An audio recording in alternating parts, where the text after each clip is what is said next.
I'm back. How many seconds? 0. Here we go. We're going? So, hey everybody. Yeah, it's not Tony, but he's over there. We're getting there. Now, the thought's funny, because the first thing I was going to say is, when you're doing this part, don't wear a hat. Because all you're going to do Yes, I know. You duck hit underneath your this head on thing. things. Yes, for sure. For sure. Okay, so we are doing our prep for basically the 2025, right, from here forward. Let's drop down the skid and take a look at what we got going. We just got most of the bolts out. Is the last couple. This is the only staged part. I got mine, ready? Yep. Set back here. Perfect. I'm just going to leave my bolt there. And we lost a washer there. That's Okay, so the reason we dropped the skid plate is to do a thorough inspection of the underside, right? I wanted to make sure, number one, that the transfer case had enough fluid. If the fluid looks dirty, we're going to change it, and which we are going to change it. This has got, you know, a bunch of miles on it. I'm inspecting the drive lines. You know, I want to make sure, I want to roll everything and make sure it feels good, front and rear. Now, good means what? Good means, so you want to try and actually shake it, Right, so you can feel if it's loose. And in this case, we're actually, if it were me, I would put my hand right on the U-joint, because you can see some things. But if there was movement between the U-joint, you do that. If you move it right now, I'll feel Okay. the movement, right? Okay. Tick, tick, tick. And see, I got nothing. It's tight. It's Yeah. tight. Yeah. Go to this end, Same thing. right? Right. No Tight. Right. So there's no movement in there, because you could sense that. For sure. The other thing I'm going to do is put a wrench on all the bolts that hold the drive shaft to the yoke. This is important that these stay tight, and you want to, they're not over tighten them or you will crush the U-joint cap. So these are important. There's a zert here that gets greased and that lubes the splines. And the other thing I'm looking for is right here, that the paint is still there. If that U-joint cap runs out of grease, like if the grease is either gone or used up, it will start to spin, and that you'll see a shiny spot underneath that clip. More likely it's down here. This one's behind the skid plate. This one's getting hammered. Hammered, I mean, it's not yeah. as bad with the high pinion. Yeah, but you can see that it's been in the rocks. So Yeah. And for those of you that don't know, Casey Curry built me this brand new rear axle with the giant 4-inch tubes. So for like a year, he's wanted me to run this. We finally had some downtime to get it in here because it requires welding on all of our brackets and everything. And in the process, we looked at all the Johnny joints. We even changed a few brake lines. There was a bunch of things that we did related to that as well. So since it's brand new, we got to heat cycle the gears, change the fluid. We've got some work to do. Maybe. Maybe. That's where Nick and I went last time. Focus on this today. As much, right. We're going Forward, and, yes. You know, what are the things that are worn out already? So the reason we talked about this was we saw a leak here. Exactly. That's what first thing I'm looking for is anything that has a drip sitting on it. Yep. And what happened was the nut that holds the yoke on the transfer case was loose. And when we did that jiggle test on the drive shaft, we actually felt things that were loose. You know where it felt? On my neck. I was like, oh, what was that? Oh. And you pull it out, I was like, that's transfer case oil. Yep. So we have really beat on this Jeep for a long time. So the entire front end needed to be gone through. We just finished it over the weekend, so we've got some stuff over on the table that I want to show you guys what all we went through. But otherwise, we're visually inspecting everything, right?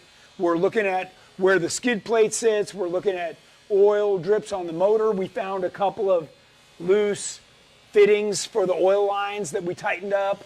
And inspect doesn't mean stand back and admire it. Right. It actually means go through and put your hands on it. Yeah, or a wrench. Yeah. And a wrench, and you actually have to trick your brain into looking for specifics. You know, where you're actually, because if you don't almost get your hand up in here and see things, it doesn't. You go too fast. That's right. That's right, and you end up finding, like, I didn't see that bolt loose. Yeah. Why not? And I know you and I have already made a few passes under here, right? Yeah. And we're constantly looking at different stuff. And we have a checklist we're going through, right? A long one. Right. Yeah. Well, yeah. So that's important too. So one of the last things I did last night, I don't know if you can see this. Can you see right here on this nut? Okay, this yellow stuff right here is called torque seal. And after we properly torque the bolt, what we do is we mark it, and then if that breaks, you know that the bolt has spun or the nut has spun, something is spun, and it definitely needs to be checked. If it is unmoved, then you're in good shape. So that's a standard thing that we do on these things. Were you looking for the torque seal? Yeah. I saw it in one of our bags, Yeah. but it's fine. It wasn't. So, and then, you know, we're just looking for cracks, you know, other damage. And we'll find it more as we start getting into, like, all right, so the first thing is we know we have to work on all the pivots.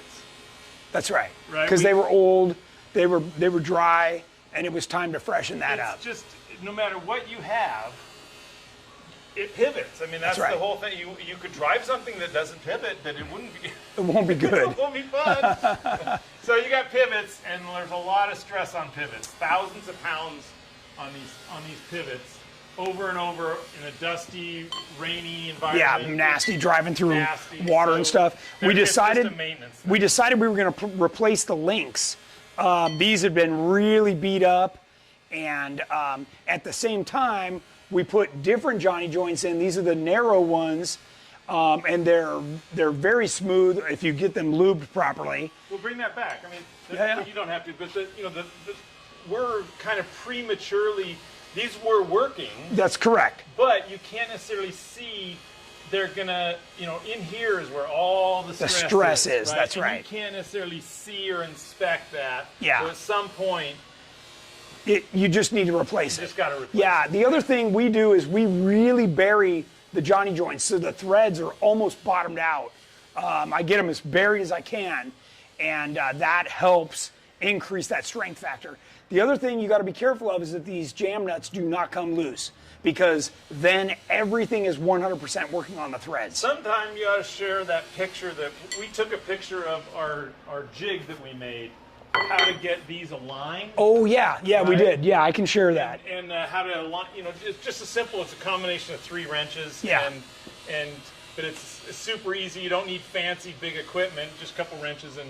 Yeah, to keep the two But joints. it's hard. You can kind of do it here, but. It's difficult. And the other trick you better watch out for is when you're doing this, read which one is left-hand thread and which one is right-hand Yes. thread. Because if you don't, and think it through before you give it that big thing. Yeah. Because you give it the big thing, it's like, oh, that was the wrong way. And it's Yeah. just loosened up on you. That's And right. now you're back to Trying to get it. Yeah, trying to get it. Because we were trying to keep the length very precision, or as precision as we could. And then it's also best if these are out when you're lubing them, because you can rotate the ball to make sure the lube gets all around, and it makes a huge difference. In fact, when we were lubing them, we were getting lube coming out, but what we noticed, we didn't like where it came out. Right. Like, that's not where it should come out. It came out on the outer part of the rubber, and that's not where it moves. And like, it didn't come out at the inner part of the rubber on the ball. Right.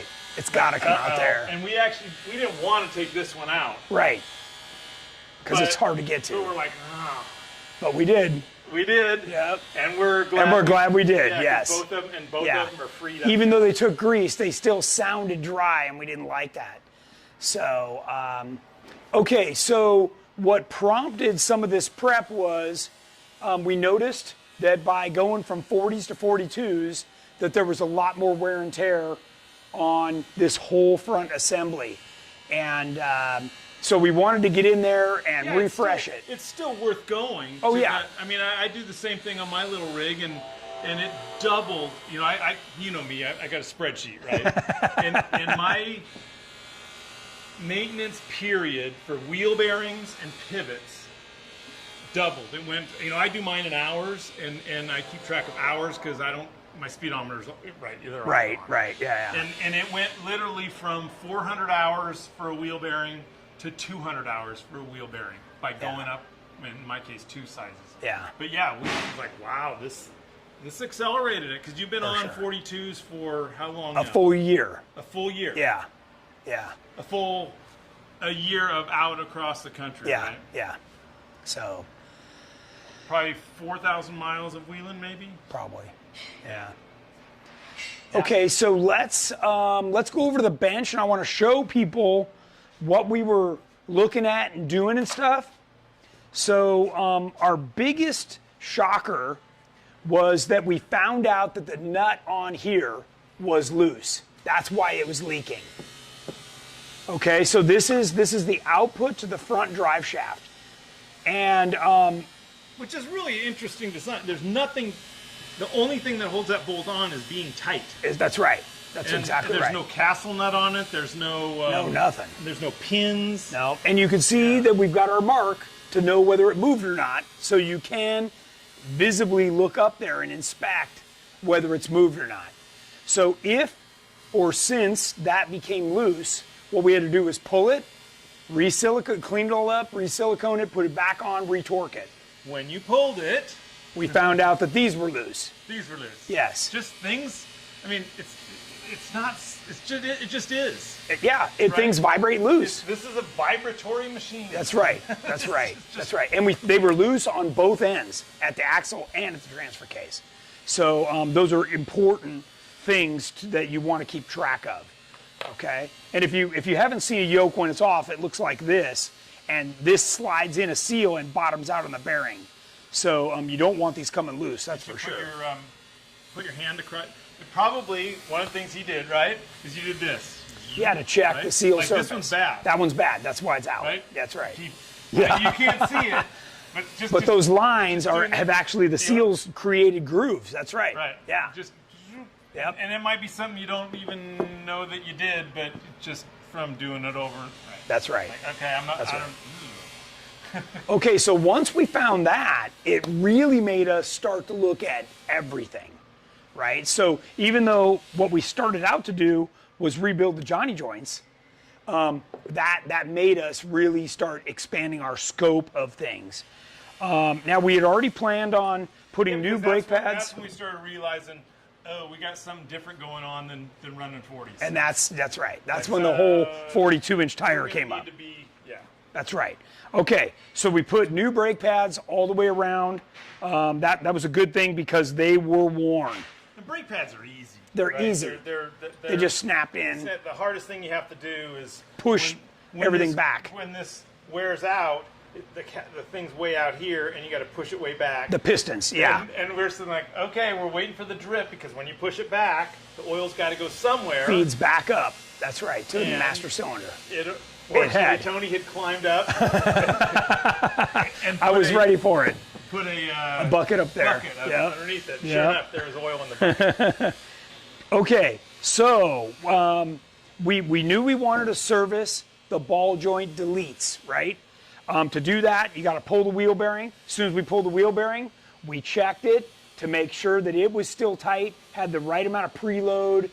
Everything was good there. That's all you can feel for that. You're feeling the seals, you're feeling seal friction and preload. But it's such a big unit that in your hands, you can't really do it. I mean, so when we put it back on with the tire, we'll give it another test. Because everything else is now tight. Right. So we really can't do. It's promising. That's right. That's right. So then, once you get the hub off, then you can pull the axle shaft. And in our case, I had run several years actually on the U-joints, and I knew I wanted to replace the caps because those are the wear item. So actually, why don't you get the size hammer we use to beat these out? It's pretty big. It's over there. It's blue. Over here? Yeah. So what we do is we put this up on a block of wood, and you beat on this thing. Literally, No, not up here. No. No, But you are hammering this thing. Yeah, and because there's lots of things on how to do it. You can press them out, and you can do all. There's tools you can buy, but really, it's really weird. But if you just hit it right there, this cap goes, not the cap, but the actual. Right there. This is so strong. Yeah, so strong. And the cap goes dip, up a little bit. Up and a then you little. hit it again, like. Yep. Really? Yeah. And we kind of wailed on it for Yeah, a so while. there's some clips underneath you got to get rid of first before you do that. But yeah, that was, so we serviced all those, and it's amazing how much better they are. Now, this procedure we're doing is actually something that we can pull it up in a little, it's on, I don't know if you could show it, it'd be interesting to show in your actual list of all the things. There's a little thing that says, to do this axle, you need an inner snap ring, you need an outer snap ring, you need a pick, you need a 5/32 thing. We made, you made stuff. Yeah, and this one's specific to a Curry axle, but you would want to do one for your axle, right? As you do it. It's not a bad idea as you're doing this stuff to keep track of the tools you're going to need, because that's what goes in the tool bag. So spin around. And that's what we've been doing, is working from the tool bag we carry on the Jeep. So super expensive, super important. So for instance, here is the pick. The pick. Here is the thing to get the hub off. Hub. Yep. Where is it? Here's the 10 millimeter. Yep. To get the brake calipers off. Yep. Right? And it turns out it's not a lot of stuff. It's not a lot of stuff, and it's very helpful. Of course, we've got a lot of tools here at GenRight, but those are in the shop. So we don't have the shop with us when we're out there on the trail. So we make sure that we have everything. Okay, so the whole time, all we're trying to do is get to this stuff, right? The ball joint delete stuff. So here's one of the clapped out uniballs, right? Spherical rod ends. Now, this isn't a bad thing. Something has to wear, right? This is a replaceable part. You just have to be after it. You're going to get a certain number of hours of use out of it. And the harder you run it, that's right. I mean, there are guys sooner it's going to wear out. I just ran that forever. It's like, yeah, you can. You back off the throttle a little bit. Don't have quite as much fun. Right. That's not me. You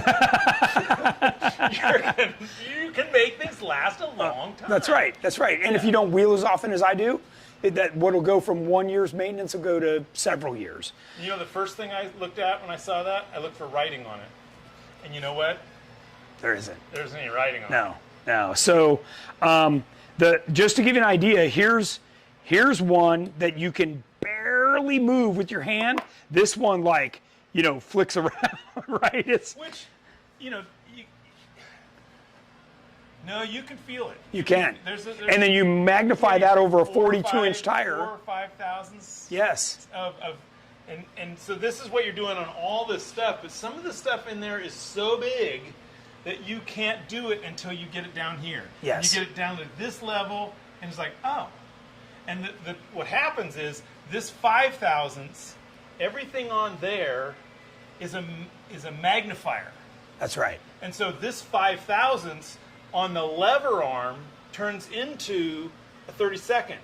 And that 32nd turns into the way it feels just sloppy. And by the time you get up to your steering wheel, now your steering wheel is, instead of being tight and moving so that when your brain says turn left, it turns. Your brain says turn left, and it takes a while before it starts to turn. And the natural reaction is either you have to slow down. That's right. That's right. Because if you overturn, now the vehicle's going to really whip. That's right. Your brain will just slow you down. Let let off the gas. That's right. It'll let off the gas, right? Yeah. And there you are. It's like, how can they go so fast up there? Well, some of it came back down to these little details. Felt the thing. I mean, yeah, for sure. Okay, so one of the reasons I went with the ball joint deletes is because it comes with a massive 7/8 diameter heat-treated bolt. And this is much bigger than what was stock in a regular ball joint. So the reason that's important is because when you break a ball joint, the ball joint itself is actually holding things together. That's And right. when it breaks, it actually breaks your knuckle off. Comes apart. And you get that one of those pictures that Yeah. like, oh my God, what happened to that? You're like, whoa, he's in a world of That's hurt. why the wheels lay on the wheels ground. lay on the Yeah, yeah, exactly. So even if this fails, That's or right. gets clapped It can't out, go anywhere. It can't go. That's your right. wheel stays on. It'll You're just be drivable. it'll just be loose, yeah, but it's drivable. Yeah. Yes. And I would say, as we're going through this, we don't often say it, but in the back of our mind is we want to be fun, and fast is fun, obviously. Right. I like that. But we also want to come home. That's right. We don't want to be stranded out there. Even if we get back and it's loose, we can fix it once we're back. And we want to come home. I want to be ready to go the next day. That's right. Right? What do you got to do to have that level Kind of reliability. prep? That's right. Well, it means you have to kind of prematurely go through things or scheduled, and you will find. Yeah. Is a guarantee. If we came back 6 months from now, Yes, we would find it might something not else. be this stuff. That's right. Maybe it's gonna something be else. something. That's right. gonna Because it always moves somewhere else, right? Okay, so since this was loose, it also affected this on the drag link, and we found a little play in this. Now, this is certainly actually okay, but everybody knows, you get a little play, and that's when you can start getting death wobble and all these other weird things. So we replaced this, and we took this one and put it in our tool bag.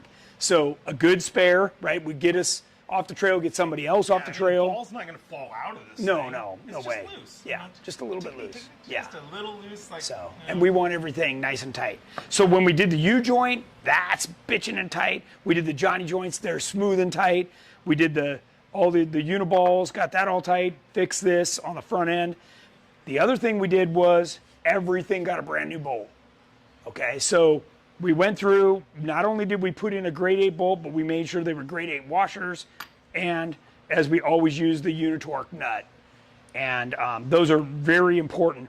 So just so you know, a Unitorque nut means versus a standard old nut. Right.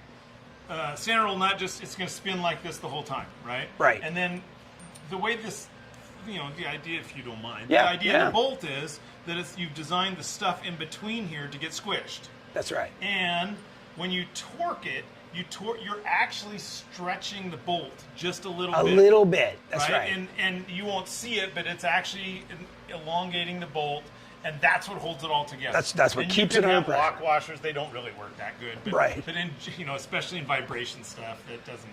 But Or nylock, But it's right? the stretch of the bolt that holds it. But in vibration environments, which is what you got in everything here, that's not enough. It's not And enough. so you could add silicone sealer. We do that in some of like the skid plate bolts. We add silicone sealer Yep. to stop that vibration. Yep. Versus like a Because those Loctite. are things we're going to take in and out and in Yeah. and out a lot. But this nut, there's a couple kinds of. Do you have that other bigger nut? No, the one that has the plastic in it. Oh, yeah. Actually, I thought I brought. Oh, right here. Yeah. So sometimes you can use this plastic and then What's- nylon. nylon, yeah, Piece of nylon. yeah. That's fine. But as you put one of these on, you will notice that the nylon, the plastic, Deforms yeah, to the thread. Yeah. Yeah. And it's kind of like, and then you take it off. It's like, oh, it doesn't. This is once. One time. That's right. One time. Right. Yeah. And this is kind of heat resistant a little bit. Yeah. As things heat up and cool down, this isn't the best. This nut that you're using Is good for all temperatures. and it's because what they did is the top, they actually Crimped it. in, Yeah. and they made the preload when you go in until it hits those threads, and all of a sudden, it's still the right threads, but it's crimped in a little bit more in those grooves, and it won't come loose. That's right. Right? So Yeah. this is a kind of, Yeah. Yeah, it does require some cranking, but like this bolt's a great example. So if you look at this, you can, because this is a used one, you can actually see that the finish of the threads is gone because the nut took it off. Okay, so that What kind of silicone sealer do you use on the skid plate bolts? we just had it sitting right here. It's that little black tube. I mean, virtually anything will work. It RTV, doesn't matter a heck of a lot. because it vibration dampens. It has a little stiction, right? Yeah. So you can use anything. Yeah. But typically, some kind of RTV that's a fast dry is good. Yeah. Okay, so we covered the bolts, we covered the Johnny joints, we covered a lot of this stuff. One of the things I did want to mention was when we changed the rear axle, we changed the brake lines because these get blasted by the roost from the front end, and they were worn pretty thin and ratty. So we just put them on and then keep this as a spare, right? So again, super simple and easy. The other thing we checked. We already have that as a spare. The other thing we checked was the splines. Yeah. Right? So on both ends of the axle, you want to make sure these are straight. If you see any kind of deviation, the axle's done and you should not run that. Did you write this or who wrote this? What is that? It says on there Extreme 60. Because sometimes, they don't have it on this. Some axles will have printing and stuff on it. Yeah. And because you can't really tell, axles also will twist here. That's right, they will. So you're looking at the printing along the axle. Yeah. Some people will draw lines when they put it in. That's right. Yeah, we'll paint one. Yeah. And then you can see, it's like, whoa, what happened to It's that? twisted, yeah. And you have to make sure, like this isn't, obviously this is a short and a long, but you always want to put them back in the same direction they came out. Right. And actually, a twisted driveline will go for a long time. It will. That's right. Forward, the same direction. That's right. But as soon as you back up and try that turnaround on the rock, that's when it'll break. That's when it'll break. Yeah, yeah, for sure. Okay, what else? We've inspected a ton of stuff, on the front end, the track bar, the drag link, the tie rod. We put all brand new bolts in. We topped off the diff fluid because we had the axles out. We did the new brake pads, right?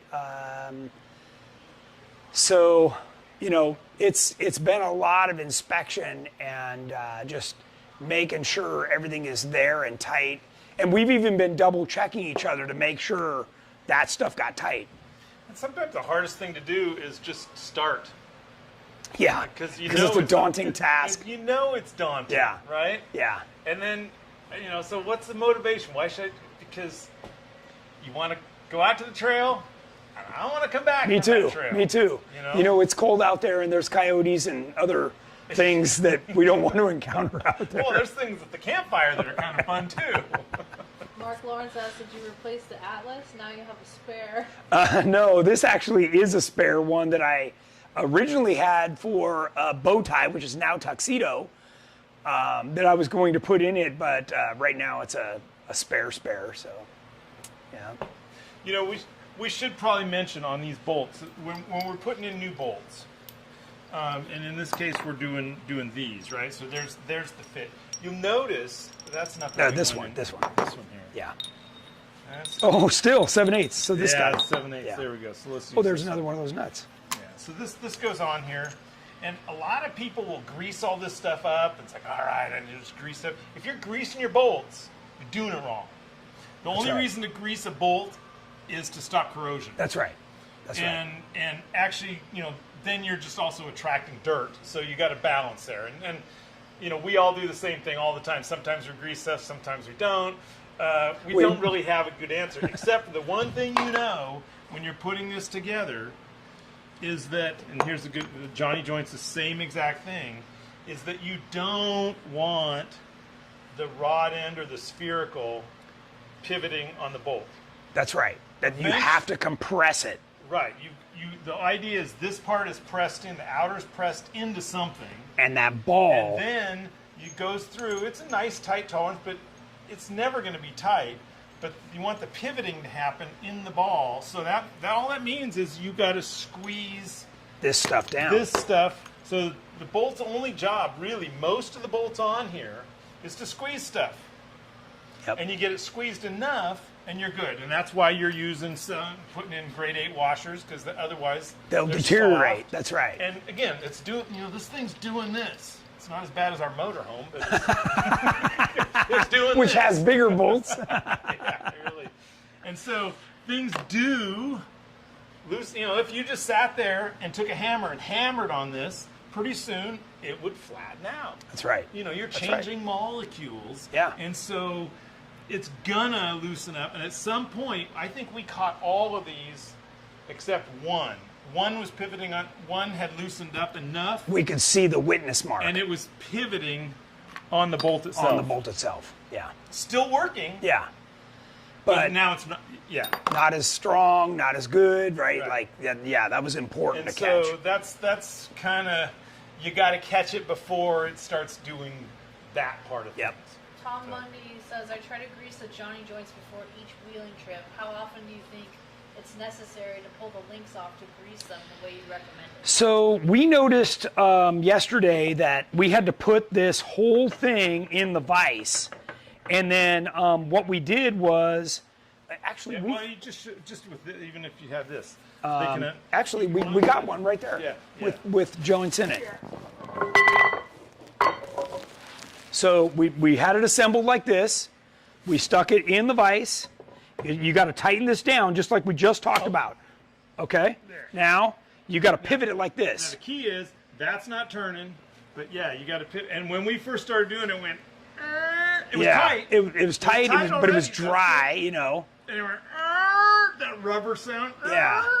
Yeah. And finally, It started loosening up as we gave it more grease. And we would rotate this way over, right, to get, so this one's actually not bad, right? But this is our spare. So, but it's important that you get the grease in there and you want to see it coming out evenly around.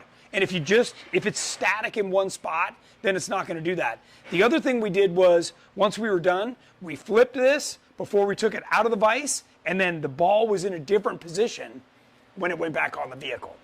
And later on, we're gonna hopefully never use this spare, but if we do, we'll know that that's forward. This came off the passenger side. It's good. You had me date it. Yep.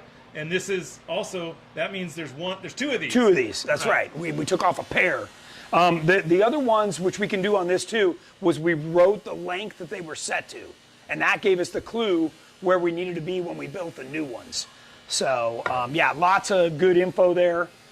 And again, I've talked to you guys many times about this. Just because it comes off means it's a great spare. Take it off before it's completely thrashed. What else you got? Yeah? Okay. You know, none of this is really hard. There were a few things when we were working on the ball joints. We were kind of thinking, okay, we had out the dial calipers. Calipers. There was tolerances we were checking in here, especially. We can turn this. Turn around. There's Nice and tight now. preloaded. Pretty Yeah. good. Here, I can do that side. Come on, baby. Ready? There There's we go. actually a spec for this. Yeah. Of how much? In some vehicles, you'll actually, once you finish the preload of this ball joint, you'll put something on here and pull. Which we did. And what we did is we chose a bolt here. And so we know that the preload of this one is 23 foot-pounds. And we know that this one's 43 foot-pounds. Yeah, a little bit more. And that's due to tolerancing and that we used a Tighter K fit in the bottom. Yeah. But we're actually trying to, these tabs on this are so thick that they don't bend. The suspension tabs, these tabs, there's a little balance here. So if you make these too thick and strong, then they don't bend in and the bolt won't squeeze the ball. At the proper torque rating for the bolt. Yeah. And so you're shimming and stuff like that. So there's a balance on these. Do you want these just to bend 5 or 10 thousandths? Yeah. When it's done. And you need them to open up so you can get the joint out. And so generally, you've got it about right when you have to kind of get it up in there and then just kind of, the edges slide, but they do slide. Yep. That's right. That's right. But on this stuff is so thick. Yeah, it's not. That we flexing. actually. Can you see that on the When camera? we put it together the first time. When you're talking about the C, Yeah, right that's here. super so thick. There's a spherical in here. The bottom one. Yeah, that this one, one. yeah. And there's the bolt that's squeezing the part of it. But these are so thick here and here that we really have to shim. And you wouldn't see it in here. And this is kind of, okay, this is what, most of the stuff's easy. This is one of those things where it's you and me going, like, you know what, we need to shim. Yeah. And we waited a day while the shims came in. Yep. We ordered different ones. And so there's hardened, not Don't put a piece of sheet metal in there. Right. Right? Has to be good. It has to be hardened. Again, or it'll And then we mush felt down. like, okay, we're and the way we, if we'd have been working on the bolt, we'd have been going like this and